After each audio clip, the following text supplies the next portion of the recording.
Number. ठीक, 18 number श्लोक पढ़ चुके हैं। नहीं पढ़ना है आज। पढ़े। हम भगवान के वचन पढ़ रहे हैं। श्लोक नंबर 18 पढ़ेंगे। श्री भगवान उवाच अंतवंत इमे देहा नित्यसुप्ता शरीरिणः अनाशिनो अप्रमेयस्य तस्मात् युद्धस्व भारत।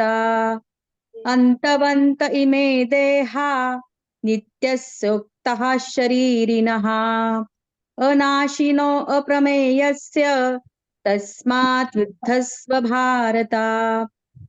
इस नाश रहित अप्रमेय नित्य स्वरूप जीवात्मा के ये सब शरीर नाशवान कहे गए हैं। इसीलिए हे भरतवंशी अर्जुन, तू युद्ध कर। हरिओम।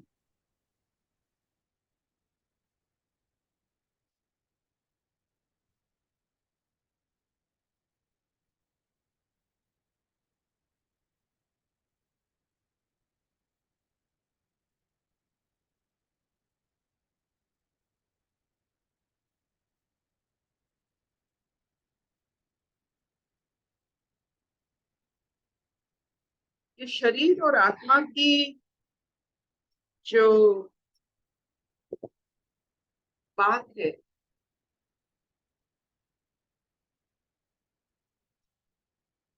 वो कल्पना है या परिकल्पना है, क्या सत्य है?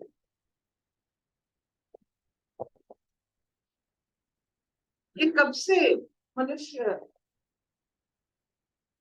समाज में ऐसा सोच चल रहा है? सनातन आस्था जिस पर टिकी हुई है, ये आत्मा अविनाशी के ऊपर टिकी हुई है। क्यों आत्मा अविनाशी है? क्यों हम मानते हैं कि हमारा अंश अविनाशी है? क्यों? क्या ये शरीर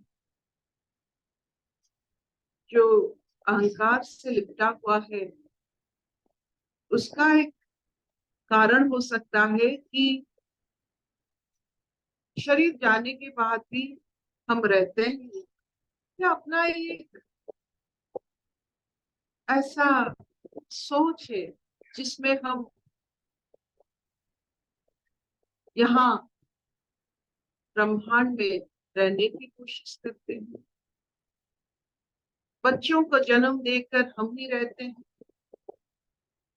हमारा अंश रहता है। आध्यात्मिक भाव से आत्मा को जन्म देकर हम संपूर्ण भाव में यहाँ स्थित हो जाते हैं। क्यों है ऐसा? मनुष्य क्यों सोचता है ईश्वर के बारे में, आत्मा के बारे में? क्यों कोई पहला ये आविष्कार किया कि आत्मा सदा रहता है, ये शरीर बदलता है? क्यों? इसमें, इस सोच में क्या इतना गुण है? इसको लाखों सहस्त्रों करोड़ों लोग इसको मानते हैं, और जो नहीं मानते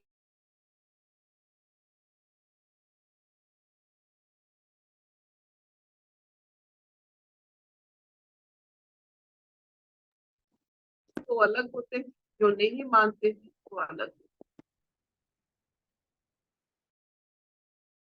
आत्मा अविनाशी है जो मानते हैं, वो अपना कर्म पर नजर रखते हैं, अपना जीवन पर नजर रखते हैं।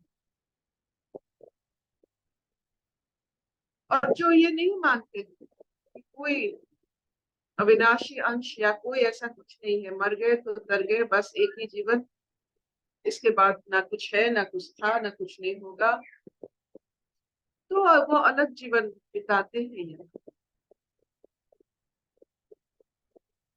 तो मेरा पहला उत्तर, क्यों आत्मा अविनाशी है?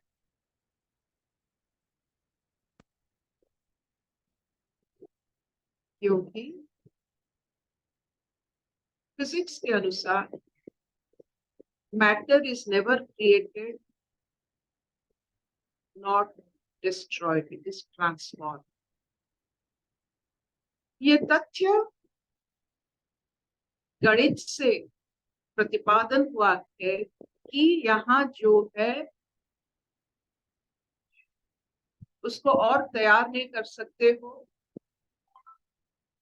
उसे नष्ट नहीं कर सकते हो, सिर्फ बदल सकते हो। Because of this it's a law, प्राकृतिक लॉ है फिजिक्स से, जो हम प्रूव कर सकते हैं गणित के आधार पर। इसीलिए ये गणित हमारे सनातन धर्म का सबसे बड़ा गणित है।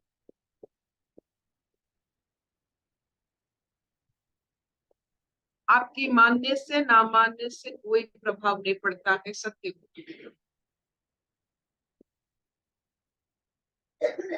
तो जो मान लेते हैं यहाँ कुछ तैयार नहीं होता है, नया नहीं होता है, या कोई यहाँ नष्ट नहीं होता है, बदलते रहते हैं। जो इसको मानते हैं matter is not created, not destroyed, it is only transform, ये सिर्फ इस आधार पर अपना जीवन काट देते हैं।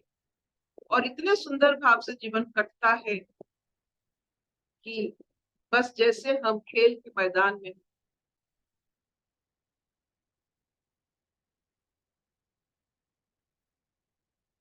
क्योंकि यहाँ एवरीथिंग इज ऑल परफेक्ट, सिर्फ बदलाव को देखकर मुस्कुराना है।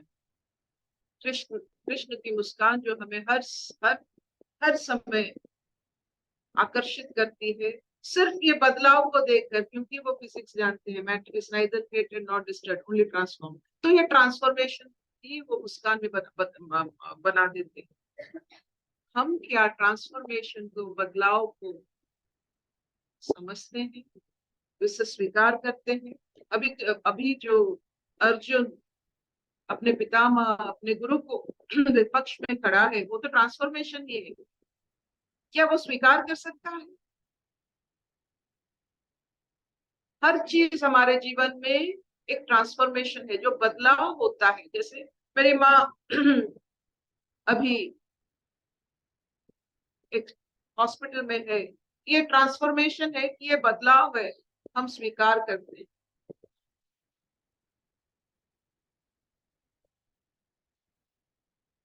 और इस स्वीकार ही शायद वो कृष्ण की मुस्कुराहट का सीक्रेट। तो वो फिजिसिस्ट वो साइंटिस्ट जो कृष्ण है, वो बदलाव को देखकर आनंद होते थे। हम अपने जीवन में हर समय बदलाव को रोकने के लिए आगभर हो जाते हैं, जो मुमकिन ही नहीं। अपना पूरा ऊर्जा हम खर्च कर देते हैं बदलाव को रोकने के लिए, जो मुमकिन ही नहीं।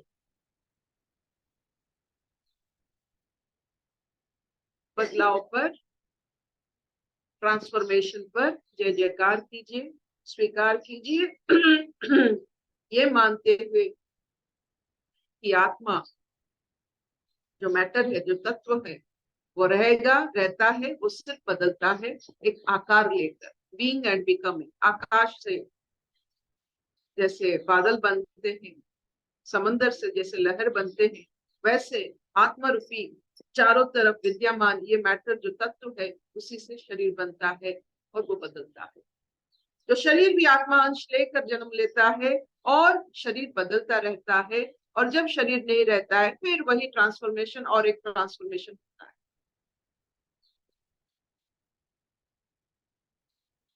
तो क्यों ना हम स्वीकार कर ले बदलाव। क्यों इतना प्रभावित हो जाए कि अपना सांस रुक जाता है, धड़कन बढ़ जाती है, मुंह से, आंखों से अनवरत झरती है अपनी अज्ञान का जो नदी, जिसे हम रोना कहते हैं। क्यों? क्योंकि यही सबसे बड़ी माया है, बदलाव को ना स्वीकार करना। हे अर्जुन, हे भारत वंश की श्रेष्ठ उपज, तो ये बदलाव को स्वीकार कर। तेरे विपक्ष में तेरे अपने हैं, ये बदलाव है तो स्वीकार कर।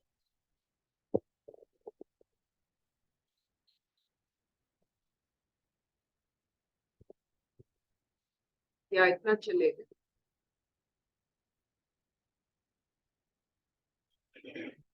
हाँ पिता।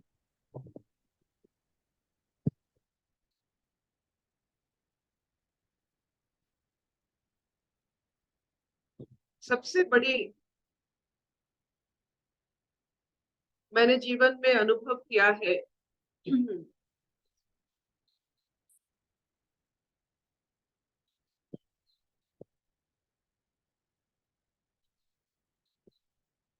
जैसे चारा हम लगाते हैं, छोटे छोटे चारा से फूल पौधे होते हैं, और बगीचे में जो माली होते हैं वो कुछ ना कुछ फूल वाले पौधे जरूर लगाते हैं, ताकि मन प्रफुल्ल रहे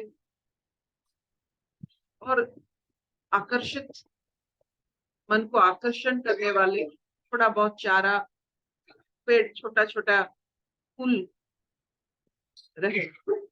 ऐसा ही एक अपने जीवन में छोटे छोटे यही चारा अगर हम लगाते रहते हैं, तो कभी भी किसी भी परिस्थिति में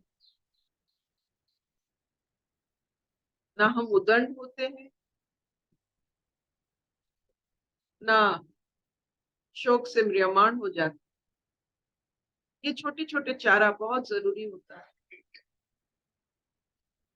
ये आत्मदर्शन एक ऐसा चारा है, एक छोटा सा ऐसा पौधा सबको लगाना चाहिए कि शरीर के बदलाव को वो स्वीकार कर सके और शरीर के साथ जुड़े हुए हर कहानी को आनंद से पढ़ सके, बिना कोई जजमेंट।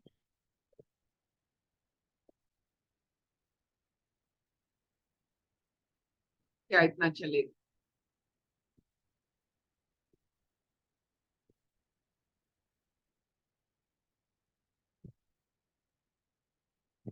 Will this do? हाँ मामा। अशतो मा सत्तमय तमसो मा ज्योतिर्गमय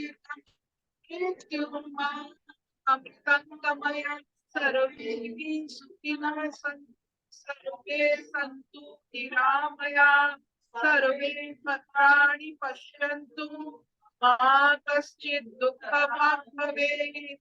ॐ शान्ति शान्ति शांति।